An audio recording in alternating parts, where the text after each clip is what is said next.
जय जगन्नाथ सांग माने हेलो हाय नमस्ते केमिति अछंती समस्ते। आज आम सकाळु सकाळु टिफिन करने को आसता बेले पोलसरा सहर मिल साई छक रे देखा पाइलु सोलापुरी स्टॉल से आम टिके अटकी गलु आ देखा पाइलु मात्र 20 टंका रे। हाँ हाँ मात्र 20 टंका रे सोलापुरी प्लेट मिलूँ। आम डिसाइड करनेलु आज आम एठी ही सकाळु सकाळु गरमा गरम सोलापुरी टिफिन टा बजेई देबु। पारिपार्श्विक चित्र पूरा परिष्कार थिबा बेले खोला आकाश तले बसी सोलापुरी खाइबार एकदम नियरा मजा थिला।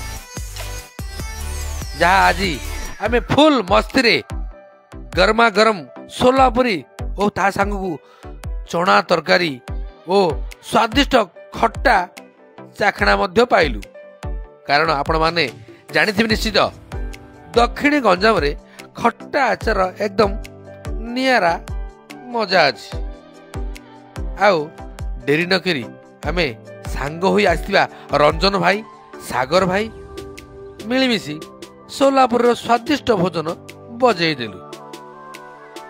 सकाळ टिफिन रे हमको सोलापुरी खाउता देखी निश्चित ही मिल साइर छक को आसतु आ मात्र 20 टंका रे सोलापुरी चना तरकारी पेटे बजेगी जाऊँ। जय जगन्नाथ सांग बने रही पुणी नेक्स्ट वीडियो रे देखा। जय जगन्नाथ।